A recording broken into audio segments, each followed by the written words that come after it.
Banco do Brasil, o tempo todo com os brasileiros. Banco do Brasil oferece Bom Dia Brasil. Bom dia. Bom dia. Distantes, mas próximos. Em Pequim, o presidente Lula destacou a importância da cooperação Brasil-China. Considero que o vigor da economia chinesa oferece uma oportunidade de crescimento e de cooperação econômicas inéditas entre os países do Sul. Do petróleo ao turismo, passando por açúcar e telefones, os 15 acordos comerciais assinados com os chineses abrem mercado para as empresas brasileiras. Onde foi parar o dinheiro? Os investidores já não estão mais tão interessados assim na América Latina. A bola da vez é justamente a China. Convênios sob suspeita, o Ministério do Trabalho e o Tribunal de Contas da União vão investigar os acordos feitos com a organização que recebia dinheiro do governo para treinar jovens para o primeiro emprego. Em busca da popularidade perdida, em mais um discurso, o presidente Bush prometeu devolver a soberania ao Iraque no mês que vem, mas os soldados americanos continuarão lá. Um grave acidente no Rio, um helicóptero do Exército caiu em Resende nesta madrugada, matando 3 militares. Concentração na Espanha, fila em Belo Horizonte. Com mudanças no time, o Brasil enfrenta a seleção da Catalunha hoje à tarde. E em Minas Gerais, torcedores se antecipam para comprar ingressos para o jogo contra a Argentina só daqui a 8 dias.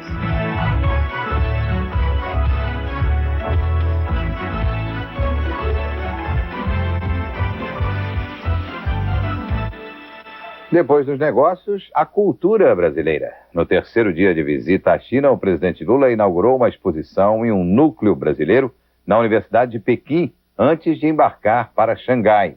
O presidente voltou a reforçar a importância da aproximação dos dois países e defendeu uma reforma na Organização das Nações Unidas. Ontem, os presidentes do Brasil e da China assinaram um comunicado conjunto. Entre outros pontos, o Brasil reafirma a posição diplomática de reconhecimento do Tibete e de Taiwan como parte do território chinês. A enviada especial da Globo, Sônia Bride, mostra que o encontro dos dois presidentes rendeu mais do que negociações políticas e econômicas. Na Universidade de Pequim, o Núcleo de Cultura Brasileira vai incentivar o intercâmbio entre os dois países. A atriz Lucélia Santos, ainda uma celebridade aqui por causa da novela Escrava Isaura, participou da cerimônia. O presidente Lula inaugurou o núcleo que vai ensinar aos chineses português com sotaque brasileiro. A conversa ontem entre o presidente Lula e o presidente Hu Jintao se estendeu durante o banquete oferecido à comitiva brasileira. Depois, o presidente comentou com alguns ministros que nessas conversas se estabeleceu uma relação pessoal entre ele e o presidente chinês. E isso pode facilitar não só o diálogo bilateral, mas também a articulação de estratégias para fortalecer os países em desenvolvimento. Considero que o vigor da economia chinesa oferece uma oportunidade de crescimento e de cooperação econômicas inéditas entre os países do Sul. Estou seguro que a China tem percepção semelhante sobre a economia brasileira. Nessa viagem, os empresários que acompanham o presidente esperam fechar negócios de cerca de 3 bilhões de dólares, alguns acertados já há meses. Há muita agitação em torno dessas parcerias, mas o caminho até o fechamento dos contratos é longo. Vamos a São Paulo, onde está Mariana Godoy. Mariana, que setores saíram na frente nesses acordos na China? Olha, Renata, principalmente telefonia e petróleo. Já foram fechados 15 acordos. Para você ter uma ideia, no ano passado, 1.638 empresas brasileiras entraram no mercado chinês. Parece muito, mas os produtos brasileiros representam apenas 1% do total das importações da China. O ministro do Desenvolvimento, Luiz Fernando Furlan, estima que os investimentos entre os dois países possam chegar a 5 bilhões de dólares até o fim do governo Lula. E como a Renata mesmo disse agora há pouco, ainda há um longo caminho a percorrer. O Brasil quer pegar carona no crescimimo da China. A Varig vai de avião. A parceria fechada com a principal empresa aérea do país vai permitir voos regulares para lá a partir de agosto. Iniciando esse voo, é natural que nós precisemos de mais, tanto pessoal de terra quanto pessoal tripulantes, pilotos e comissários. Bom para quem quer fazer turismo. Agora o Brasil é destino aprovado pela China. Privilégio de apenas 36 países do mundo. Hoje, 15 milhões de chineses fazem viagens internacionais. Daqui a 16 anos, serão 100 milhões, segundo a Organização Mundial de Turismo. Até agora, a ida da missão empresarial à China rendeu 15 assinaturas de acordos, entre eles o da Petrobras. A associação com uma estatal chinesa prevê a exploração em águas profundas de regiões da Ásia e do Equador. A China é o terceiro maior destino das exportações do agronegócio brasileiro. Por enquanto, a soja é o principal produto, mas há oportunidades em várias áreas, principalmente por causa da mudança dos hábitos de consumo dos chineses. O açúcar e o leite são os dois produtos que em termos percentuais mais cresceram em consumo na China na última década. E são produtos tipicamente ocidentais que não fazem parte da dieta chinesa. A China é um grande mercado para o Brasil, mas o Brasil também é um país estratégico para a China. Lá apenas 11% da terra é arável. Há também deficiências nas áreas de energia e de mineração. É por isso que, mais do que comprar os produtos, o que os chineses querem do Brasil é a garantia de uma parceria importante para o crescimento do gigante asiático. A associação da Vale do Rio Doce com a maior siderúrgica da China, por exemplo, prevê a construção de uma usina no Maranhão que vai produzir quase 4 milhões de toneladas de aço por ano. Também há interesse dos chineses em parcerias para recuperar a infraestrutura de portos e de ferrovias no Brasil para facilitar o escoamento das exportações para lá. Há ainda acordos que devem ser firmados para a troca de tecnologia em áreas como a agrícola e a da pecuária. Hoje o interesse da indústria chinesa ele não é apenas em importar produtos brasileiros, mas também ter uma participação mais ativa da empresa brasileira na China no que se refere a investimentos, a criação de parcerias, joint ventures, transferência de tecnologia, de know-how. Todos esses setores, todas essas áreas interessam o mercado chinês hoje. E o Brasil está de olho na China porque precisa de dinheiro para retomar o crescimento. O país precisa de capital, não só para fechar as contas, mas também para gerar riqueza, empregos e desenvolvimento. Mas os investidores diretos, aqueles que trazem dinheiro bom para a produção, não andam muito interessados na América Latina. A instabilidade política e a falta de regras claras afugentam quem precisa de um mínimo de segurança para investir a longo prazo. O Brasil já esteve entre os países que mais receberam investimentos estrangeiros no mundo. Telefonia, automóveis, eletroeletrônicos e energia elétrica foram os setores mais beneficiados. Mas nos últimos anos, os recursos encolheram. De 32 bilhões de dólares em 2000, o país recebeu apenas 10 bilhões no ano passado. A economia brasileira vem crescendo muito pouco nos últimos 20 anos. Então, isso não tem sido um atrativo para as empresas ampliarem os seus investimentos aqui ou ainda para novas empresas ingressarem no mercado. Boa parte dos recursos que continuam vindo para o Brasil tem sido para um setor que não diminuiu a produção, mesmo com o baixo crescimento da economia. Quem exporta ainda conta com a confiança e a disposição do investidor estrangeiro. O mercado interno ele se encontra um pouco estagnado agora, então o mercado de exportador, o mercado externo é que está garantindo o crescimento e, por consequência, o investimento.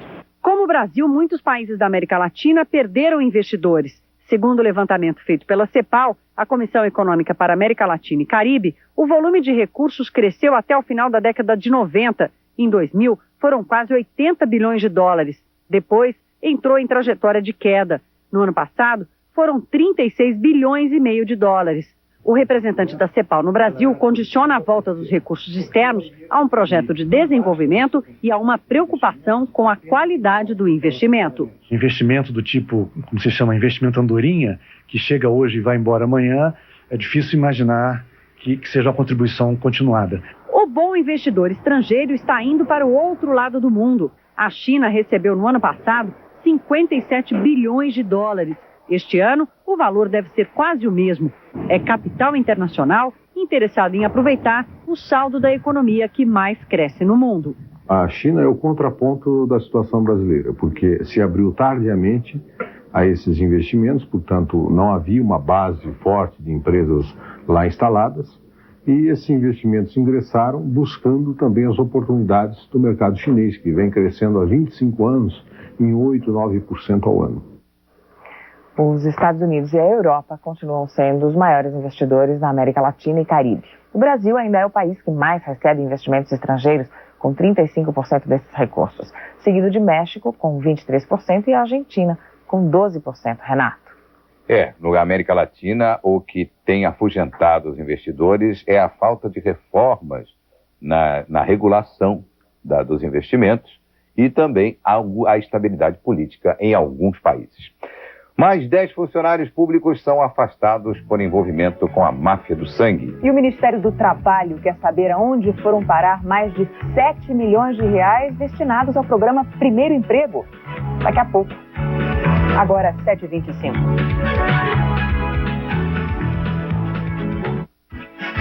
Bom dia, Brasil.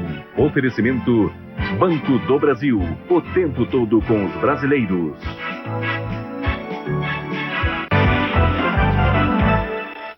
A corrupção na administração federal é endêmica, vem de muito tempo. Aliás, na estadual, na municipal também, são hábitos difíceis de desfazer. Mesmo as organizações não governamentais que contribuem ou colaboram com os governos não escapam a essa regra.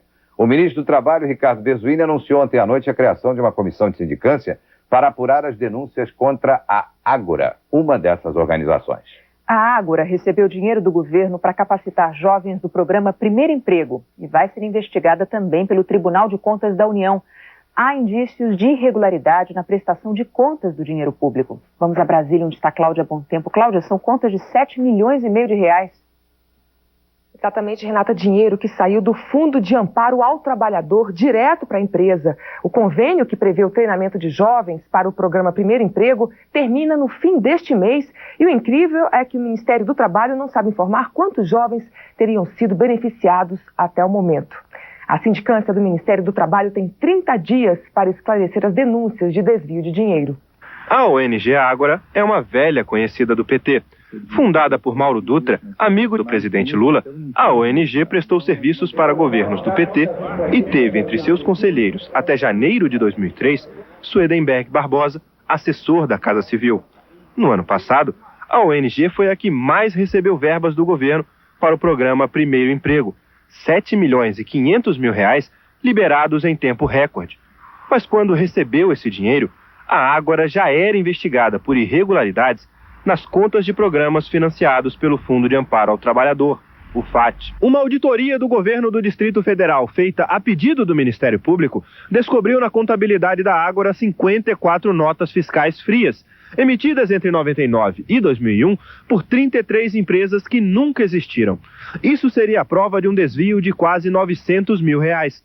O Ministério Público já entrou com uma ação na Justiça contra Mauro Dutra, em que pede a devolução do dinheiro. A denúncia levou o ministro do Trabalho, Ricardo Berzoini, a criar ontem à noite uma sindicância para investigar os convênios assinados entre a ONG e o governo federal para o programa Primeiro Emprego. O ministro quer saber se a Ágora realmente gastou os 7 milhões e meio de reais que recebeu no ano passado na capacitação de jovens que estão à procura de emprego. O convênio vence no próximo dia 31, mas o ministério ainda não sabe quantas pessoas foram beneficiadas. O Tribunal de Contas da União também vai analisar os números da ONG para ver se existe alguma irregularidade. Se o TCU comprovar que houve desvio de recursos, o TCU irá condenar tanto a própria Ágora, a própria empresa, é isso, os gestores da Ágora e, eventualmente, quem no âmbito do Ministério do Trabalho tiver, eventualmente, dado causa a esse desvio. Em nota, a Ágora afirma que os recursos foram integralmente aplicados nas atividades contratadas. Já o assessor da Casa Civil, Suedenberg Barbosa, declarou que soube das irregularidades graves, segundo ele, pela imprensa. E quem deve responder pelo caso é Mauro Dutra, presidente da Ágora.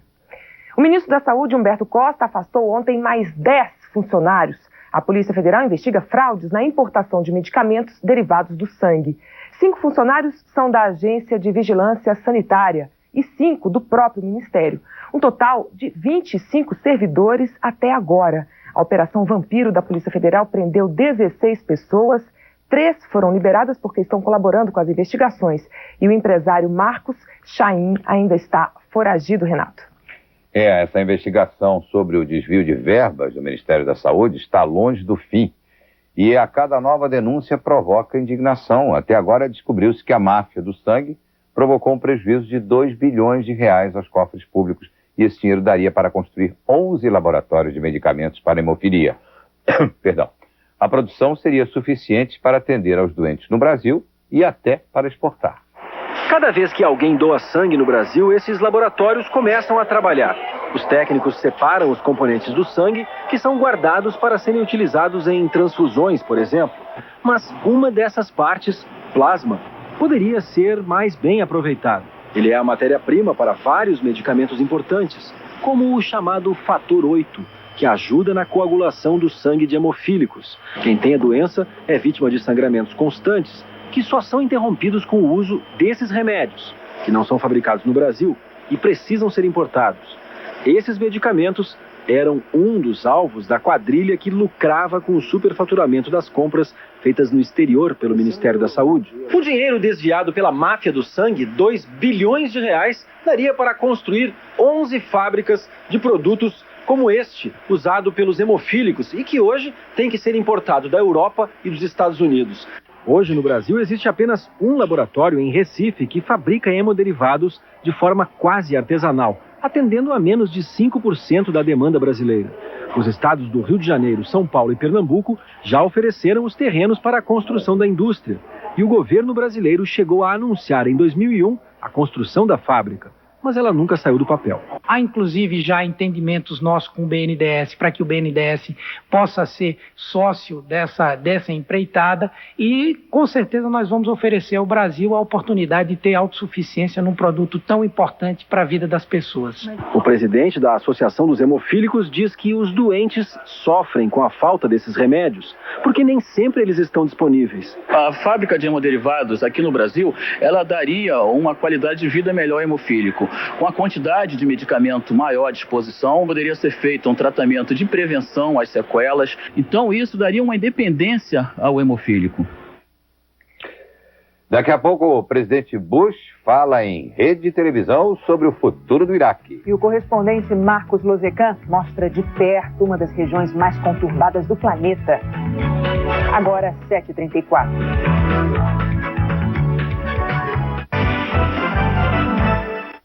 Com o fim da Operação Gaza, uma das mais violentas e controvertidas dos últimos anos, começa hoje uma outra batalha em Israel. O primeiro-ministro Ariel Sharon vai tentar convencer a ala mais radical do parlamento a apoiar o plano de retirada total da faixa de Gaza. Para ajudar a entender o que acontece nessa região tão conturbada, o correspondente Marcos Lozecan viajou até lá. E na reportagem de estreia ontem no Jornal Nacional, registrou as imagens da destruição no campo de refugiados palestino chamado Brasil. Parece que houve um terremoto, mas foi bomba mesmo. Uma chuva de munição despejada sobre mais de 100 casas ao longo de 9 quilômetros de fronteira da faixa de Gaza com o Egito. Operação, segundo o exército de Israel, feita para destruir túneis usados por militantes palestinos para contrabandear armas e explosivos do Egito para o lado israelense. Com a saída dos tanques desde ontem, os moradores desses campos de refugiados reviram escombros em busca de pertences que possam ter sobrevivido ao bombardeio. Nós visitamos o mais remoto desses campos, um lugar chamado Brasil, nome escolhido graças aos sucessos da nossa seleção de futebol. Só aqui 53 casas, pelas contas da Agência de Ajuda Humanitária da ONU, foram ao chão. Para o governo de Israel, o que parece exagero é pura defesa. Os túneis entre Gaza e o Egito, de fato, existem. E é através deles que chega a pior ameaça aos israelenses: a munição dos homens-bomba. Em Jerusalém, o primeiro-ministro Ariel Sharon anunciou que, mesmo que a autoridade palestina seja contra, ele pretende indenizar os donos das casas demolidas e destruir mais 2.000 residências para alargar a distância entre os campos de refugiados e o território egípcio. Sharon começa hoje uma longa batalha no Knesset, o parlamento de Israel.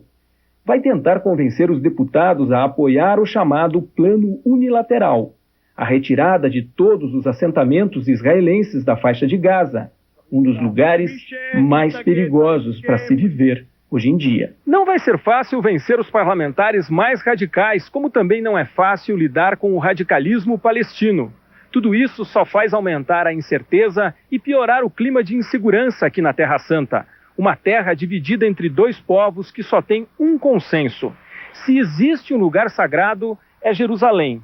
Protegida pelas muralhas milenares, a cidade velha está livre de ataques. Mas aqui fora, tudo e todos podem ser alvos. Nos Estados Unidos, o presidente George Bush dá mais um passo na tentativa de recuperar a popularidade perdida. Num discurso ontem à noite, ele apresentou a nova estratégia para o Iraque. Prometeu demolir a prisão de Abu Ghraib, palco do escândalo da tortura, mas alertou para um aumento da violência até 30 de junho, quando está prevista a devolução da soberania aos iraquianos. Nós vamos agora até Nova York, ao vivo, onde está o correspondente Luiz Carlos Azenha. Azenha, será que o presidente Bush vai conseguir formar um governo de credibilidade em menos de um mês? Renata, essa tarefa ele passou adiante para o enviado especial das Nações Unidas, o Lakhdar Brahimi. Mas ele ainda não tem qualquer garantia, o presidente Bush, de que países como a Rússia, a França e a China vão mandar tropas para o Iraque. E o Brahimi pretende escolher um governo com um presidente, 2 vice-presidentes, um primeiro-ministro e 26 ministros. Qual a credibilidade desse governo? Você disse, escolhido há menos de um mês da posse. Ninguém tem ideia, nem o presidente Bush explicou ontem, como a gente vai ver na reportagem de Cristina Serra. Num discurso de meia hora na Escola de Guerra do Exército, na Pensilvânia, o presidente George Bush afirmou que os terroristas vão se tornar mais brutais à medida em que se aproximar a transferência de poder no Iraque em 30 de junho. Mas a transferência de soberania não será completa. Os 138 mil soldados vão permanecer no Iraque sob comando americano. Se for preciso, os Estados Unidos podem enviar mais tropas. Bush deixou claro que, mais do que nunca, precisa de apoio internacional. O discurso coincidiu com a apresentação de uma nova resolução dos Estados Unidos ao Conselho de Segurança da ONU. Se for aprovada, a resolução abre caminho para que outros países mandem tropas para uma força multinacional de paz. America fully supports Mr. Brahimi's efforts. Bush afirmou ainda que apoia o enviado especial da ONU, Lakhdar Brahimi, que está no Iraque tentando formar o governo de transição. Este governo provisório vai preparar uma nova Constituição, eleições gerais só no ano que vem.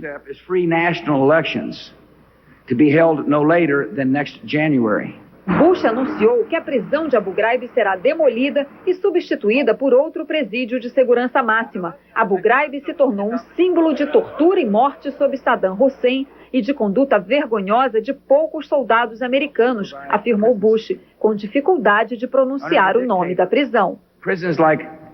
Abu Ghraib. Para muitos críticos do presidente George Bush, ele não apresentou nenhuma estratégia nova para o Iraque. Na verdade, o discurso teria sido mais uma tentativa de recuperar a confiança do público americano. Se Bush atingiu esse objetivo, as próximas pesquisas de opinião é que vão dizer. Faltando 5 meses para as eleições presidenciais, Bush enfrenta o pior índice de popularidade desde que assumiu a Casa Branca, 41%. Um ano atrás, o índice de aprovação ao governo Bush era de 63%. Voltamos a falar com o Luiz Carlos Azenha em Nova York. Azenha, qual foi a repercussão desse discurso? Renato, o que dizem os analistas é que muitas perguntas ficaram sem resposta. Quem é que vai mandar de fato no Iraque? Esse governo provisório ou o comandante militar americano? E o exército iraquiano vai responder a quem? Os americanos disseram que o petróleo será controlado pelo governo iraquiano, mas o presidente Bush não disse se isso vai ser colocado no papel. Ele nem prometeu, como assessores haviam antecipado, que o novo governo do Iraque terá o direito de pedir a retirada das tropas americanas. Sem isso, vai ficar difícil convencer os iraquianos de que essa transferência de soberania é para valer. Azenha, e a resolução da ONU muda alguma coisa? Garante o envio de tropas, mais tropas de governos aliados? Na verdade, não. A ONU vai, na verdade, passando a resolução, se de fato ela passar e parece que isso vai acontecer, vai garantir certa legitimidade à ocupação americana, mas nenhum país disse ainda que vai mandar tropas. Além disso, existem 100 mil homens armados em milícias no Iraque que servem a interesses divergentes. Os americanos já voltaram atrás, já disseram que não vão desarmar essas milícias, e fica a grande questão: se os americanos retirarem as tropas de lá, quando retirarem as tropas de lá, o que é que vai acontecer? O grande perigo no Iraque, os analistas daqui dizem, é que quando chegar a hora de tomar essas decisões que contam sobre o controle do petróleo, por exemplo, aí sim pode acabar tudo num conflito armado. Portanto, a ocupação americana não teria data para acabar. Obrigado, Luiz Carlos Azenha, nosso correspondente ao vivo de Nova York. O discurso do presidente George Bush e o novo recorde do preço do petróleo são destaque hoje nos jornais internacionais. Veja as principais notícias desta terça-feira. Nos Estados Unidos, New York Times, Bush anuncia planos para o Iraque, governo autônomo e estabilidade. Washington Post, presidente Bush promete destruir prisão de Abu Ghraib no Iraque. Le Monde, na França, exército israelense terminou a operação em Rafah. No americano Wall Street Journal, preço do petróleo bate recorde, $41,72 na Bolsa de Nova York. No inglês Financial Times, Vale do Rio Doce garante negócios na China. Novas rachaduras no terminal do aeroporto Charles de Gaulle, perto de Roissy, perto de Paris, revelam falhas na estrutura e podem levar à demolição do prédio construído para ser um dos mais modernos do mundo. As primeiras investigações sobre a queda de um dos terminais do aeroporto Charles de Gaulle revelaram que na semana de inauguração já tinham sido detectados problemas de segurança. Os trabalhadores ouviram ruídos de rachaduras nas paredes e uma grande lâmpada chegou a cair do teto. Mas os avisos foram ignorados e as obras continuaram em ritmo acelerado. O Sindicato dos Trabalhadores da Construção Civil acusa o governo francês de ter apressado a obra para fazer a inauguração coincidir com a data das eleições do ano passado. Ontem, o trabalho de remoção dos escombros teve que ser interrompido porque foram ouvidos novos ruídos de rachadura na estrutura do prédio. A investigação vai ser longa e complexa. Difícil apontar um culpado. 400 empresas trabalharam na obra. Um acidente no meio do nevoeiro. 3 militares morreram na queda de um helicóptero esta madrugada no sul do estado do Rio de Janeiro. E mais um ciclone está se formando no litoral do Rio Grande do Sul. A gente volta já. Agora 7h46. Bom dia, Brasil. Oferecimento Banco do Brasil. O tempo todo com os brasileiros.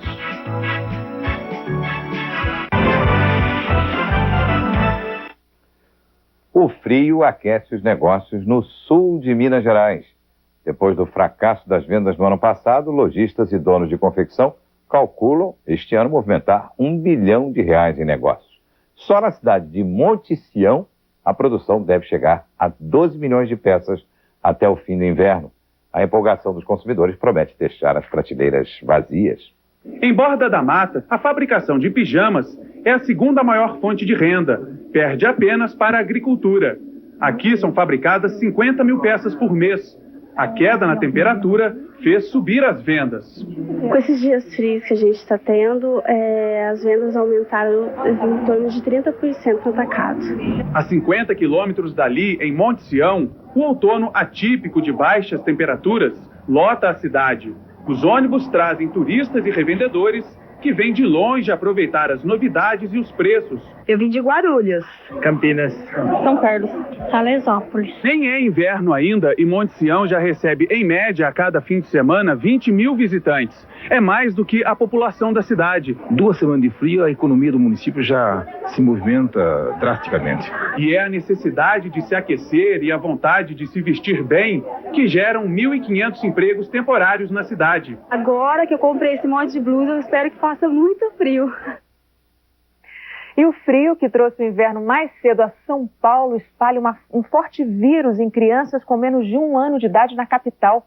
Doenças respiratórias são comuns nessa época do ano, mas a epidemia tem preocupado os especialistas. Vamos voltar a São Paulo. Mariana, os sintomas são parecidos com os da gripe? Tosse e chiado no peito, Renata. Há 9 anos, os pesquisadores da USP identificaram pela primeira vez uma epidemia do vírus sincicial na cidade de São Paulo. E desde então, essa epidemia volta com força nos meses de maio e junho. O vírus sincicial, conhecido como VRS, ataca crianças de até 12 meses. Os sintomas são respiração acelerada e dificuldade para mamar. O bebê precisa receber imediatamente soro e oxigênio. Sem tratamento, pode ter pneumonia e até morrer. E vem aí mais um ciclone. Segundo os meteorologistas, o ciclone extratropical está se formando no litoral do Rio Grande do Sul. E mais, pode nevar nas serras gaúcha e catarinense. Fabrício Batalini, primeiro frio, depois a chuva, o granizo. Agora ciclone, até neve, ainda é o clima brasileiro de que estamos falando. Nem parece, né, Mariana? Principalmente porque em país tropical não costuma nevar, né? Bom, mas para tudo tem uma explicação. As massas de ar frio estão vindo com força do Polo Sul. Muito frio e umidade nas serras podem formar neve. É um fenômeno raro, mas segundo os meteorologistas, pode acontecer entre quarta e quinta-feira no sul do país.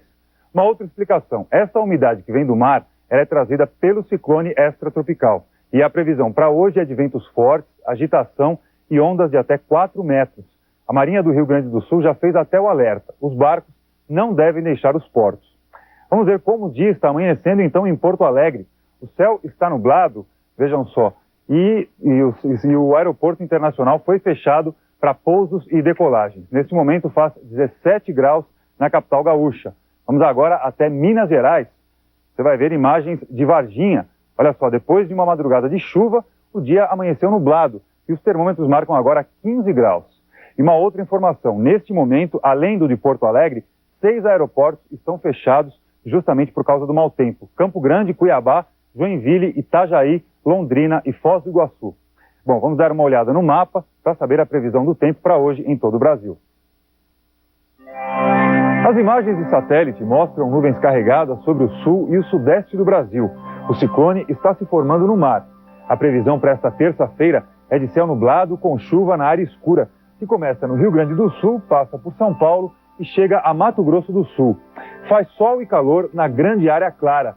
Nas outras regiões, o dia começa com sol forte, mas à tarde o calor provoca pancadas de chuva. Neste momento faz 16 graus em Belo Horizonte e 23 em Aracaju. Máxima hoje de 21 graus em Porto Alegre e de 32 em Teresina. E um forte nevoeiro pode ter provocado a queda de um helicóptero do Exército Brasileiro em Itatiaia, sul do estado do Rio de Janeiro. Esta madrugada, 3 militares morreram, um sargento foi resgatado e está fora de perigo. A perícia do Exército e o Corpo de Bombeiros trabalham no local do acidente, que é de acesso difícil. Daqui a pouco, saltos e mergulhos na manhã olímpica. E na Espanha, a seleção brasileira está pronta para enfrentar a seleção da Catalunha hoje à tarde. Nós voltamos já já. Agora faltam 7 minutos para as 8.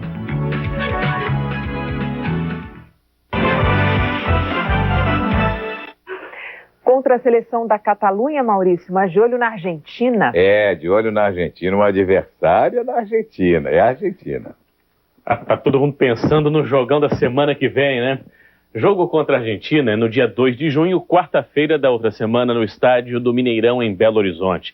Para a partida desta tarde, na Espanha, partida de hoje à tarde, alguns jogadores como Ronaldo querem deixar uma boa impressão, como mostra o repórter Marcos Uchoa. Esse jogo contra a seleção da Catalunha, para vários jogadores, traz sentimentos opostos. Para Júlio Batista, Belete e Ronaldinho Gaúcho, que se destacaram no Campeonato Espanhol, essa é a chance de fechar com chave de ouro uma ótima temporada. Já para Roberto Carlos e Ronaldo, que começaram o ano como galácticos, o campeonato acabou mal. O Real Madrid parecia uma constelação de estrelas cadentes. Até 3 meses atrás estava tudo perfeito e de repente tudo muda. Esqueci um pouco o clube, pensava agora na seleção. Tentar melhorar na seleção, ganhar e... Porque faz tempo que eu não venho com o Real Madrid, né? Parreira vai usar bastante os reservas, os que ainda têm fôlego e entusiasmo para um amistoso que acontece numa hora delicada, onde muitos jogadores estão cansados, no fim da temporada europeia. Ronaldo é um deles, mas se a carreira de jogador tem seus altos e baixos, a carreira de embaixador da ONU tem sido um sucesso. 9 países pelo mundo vão receber parte do dinheiro arrecadado nesse jogo contra a pobreza feito na Basileia pela Suíça, o Ronaldo, o Zidane, os amigos do Ronaldo, os amigos do Zidane. Inclusive tem no Brasil agora parte desse dinheiro, projeto no Rio, Belo Horizonte, São Paulo e Recife. Rio de Janeiro já começou, né? Digamos assim, o toque inicial já foi dado, né? A gente começou pelo Rio de Janeiro, né, que é a cidade onde eu nasci, e sem dúvida, a gente tem que fazer também no nosso país, né? O Brasil merece e é muito carente também. A gente vai ajudar em outros países, mas eu preferi começar pelo Rio de Janeiro. Por que Cidade de Deus? Porque é no Rio de Janeiro e também porque, digamos assim, tá nas manchetes por causa do filme? Também pode ser, né? Mas eu acho que principalmente porque surgiu a oportunidade, né, de restaurar um teatro que estava abandonado há mais de 20 anos, então dar oportunidades à comunidade de ter o seu teatro para ir se divertir. Eu acho que é uma oportunidade legal e eles merecem. Então fique ligado, hein? A Globo transmite Brasil e Seleção da Catalunha hoje ao vivo, logo depois de Vale a Pena Ver de Novo. Enquanto a seleção está na Espanha para jogar hoje à tarde, torcedores já fazem fila em Belo Horizonte para comprar ingressos para o jogo contra a Argentina, jogo da semana que vem pelas eliminatórias. A repórter Ana Paula Ciribelli está no Mineirão e tem outras informações. Centenas de torcedores na fila. O jogo é só na próxima quarta-feira, mas ninguém quer perder a entrada para a partida. O preço dos ingressos varia de R$30 a R$150. Foram colocados 40 mil ingressos à venda. Como o estádio está sendo reformado, a capacidade de mais de 70 mil lugares foi reduzida. As bilheterias vão ser abertas às 9 da manhã, mas a fila começou no início da noite de ontem em todos os pontos de venda em Belo Horizonte. São 4 locais onde os torcedores podem comprar a entrada. Quem ficou na fila enfrentou uma madrugada fria, mas ninguém quer perder o maior clássico do futebol sul-americano. De acordo com a Federação Mineira de Futebol, os ingressos devem acabar ainda hoje. Maurício. Muito bem, Ana Paula. O estádio do Mineirão, que já é um maravilhoso estádio, está ficando melhor ainda, todo reformado, e o torcedor de Belo Horizonte vai fazer uma grande festa.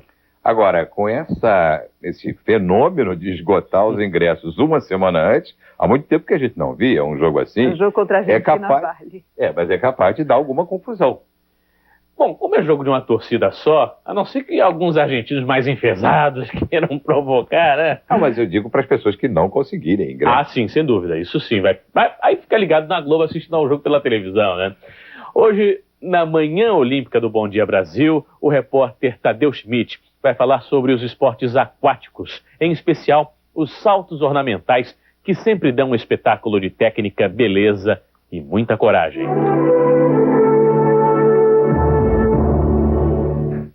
Pela primeira vez na história das Olimpíadas, todos os eventos aquáticos vão ser disputados em um mesmo local. As competições de natação, polo aquático, nado sincronizado e saltos ornamentais serão realizadas no Centro Aquático, que faz parte do Complexo Olímpico de Atenas, a uns 10 quilômetros do centro da capital grega. O Centro Aquático ocupa uma área de 78 mil metros quadrados. São 3 piscinas, a dos saltos ornamentais é a coberta, que tem uma capacidade de público de quase 6 mil espectadores. Os saltos ornamentais podem ser individuais ou sincronizados, no trampolim de 3 metros ou na plataforma de 10. As duplas vão competir nos dias 14 e 16 de agosto. Os saltos individuais só acontecem na segunda semana de Olimpíadas, de 20 a 28. O Brasil só vai ter representantes nas provas individuais, 3 homens e 1 mulher. Cássio Duran vai competir no trampolim e na plataforma. César Castro, apenas no trampolim. E o Birajara Barbosa, somente na plataforma de 10 metros. A nossa única saltadora em Atenas é Juliana Veloso, que vai disputar o trampolim e a plataforma. E a Juliana achou um tempinho entre os treinos e veio conversar com a gente. Tudo bem, Juliana? Tudo bem, eu vou estar aqui. Como é que estão os treinos muito puxados? O que a gente pode esperar dos saltos ornamentais em Atenas? Os treinos estão muito puxados, eu acho que... Eu não gosto muito de garantir, assim, resultado, né? Meu objetivo particular é ficar entre as 12. Agora, uma curiosidade, Juliana. Você nunca bateu com a cabeça no trampolim ou na plataforma, não? Eu bati, mas foi besteira minha, filho. Eu que dei mole. Você bateu já? Foi. Eu sou muito errada. Normalmente, a pessoa bate por cima, né? A plataforma aqui, a pessoa bate por cima. Eu bati por baixo. Aí você sentiu o pé no chão. Começou a latejar, eu falei, nossa. Mas não dói muito, não. O problema é o psicológico. Legal, Juliana. Boa sorte nos treinos, boa sorte em Atenas. Obrigada. E a imagem mais marcante de saltos ornamentais em Olimpíadas é justamente a de um atleta batendo com a cabeça no trampolim. O americano Greg Louganis, considerado o melhor saltador de todos os tempos, protagonizou um momento dramático nos Jogos de Seul, em 88. Na fase eliminatória do trampolim de 3 metros, ele bateu fortemente com a cabeça. Louganis saiu da água, voltou a saltar e acabou ficando com a medalha de ouro, a 4ª dele em Olimpíadas. A Manhã Olímpica fica por aqui. Até semana que vem.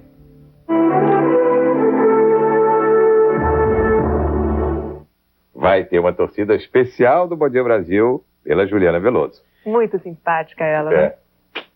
E esta edição do Bom Dia Brasil está terminando. Outras notícias no jornal hoje, logo depois do Globo Esporte. Nós voltaremos amanhã às 7h15. Tenham todos vocês um bom dia. Grande abraço, até amanhã. Uma ótima terça-feira para você. A gente volta a se encontrar amanhã. Até lá.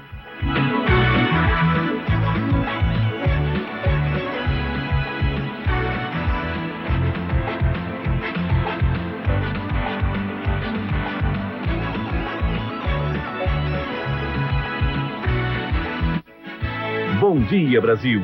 Oferecimento Banco do Brasil. O tempo todo com os brasileiros.